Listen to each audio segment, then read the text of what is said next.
Hello అండి, welcome back to సైబాలజీ కేస్ బుటిక్.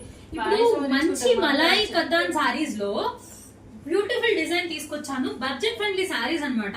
మీరు షోరూమ్స్ లో గానీ ఇంకెక్కడైనా చూస్తే ఇది 3000 ప్లస్ 4000 ప్లస్ ఉండే సారీస్ మంచి దివాళీ ఆఫర్ లో తీసుకొచ్చాను. చూడండి, ఇది ఎలిఫెంట్ గ్రే కలర్ చాలా చాలా బాగుంటుంది. యూనిక్ సారీ అన్నమాట, యూనిక్ కలర్ కాంబినేషన్. చూడండి, సారీ అంతా ఇలా డిజైన్ వస్తుంది అండ్ పళ్ళు చిట్పళ్ళు వస్తుంది. చూడండి, పళ్ళు కూడా ఫుల్ రిచ్ గా వస్తుంది. అండ్ బ్లౌజ్ వచ్చేసరికి ప్లెయిన్ వచ్చేసి హ్యాండ్స్ కి ఇలా బార్డర్ ఇస్తారు. ఇదొక కలర్ కాంబినేషన్. పింక్ కూడా మంచి కలర్ అయితే పింక్ కలర్ కాంబినేషన్ అన్నమాట. ఇది లైలాక్ కలర్, మంచి పీచ్ కలర్. దీనిలోనే డబల్ డైయింగ్ కూడా ట్రై చేసాం అనమాట. ఒక్కసారి ఆరెంజ్ కి ఇలా లావెండర్ కలర్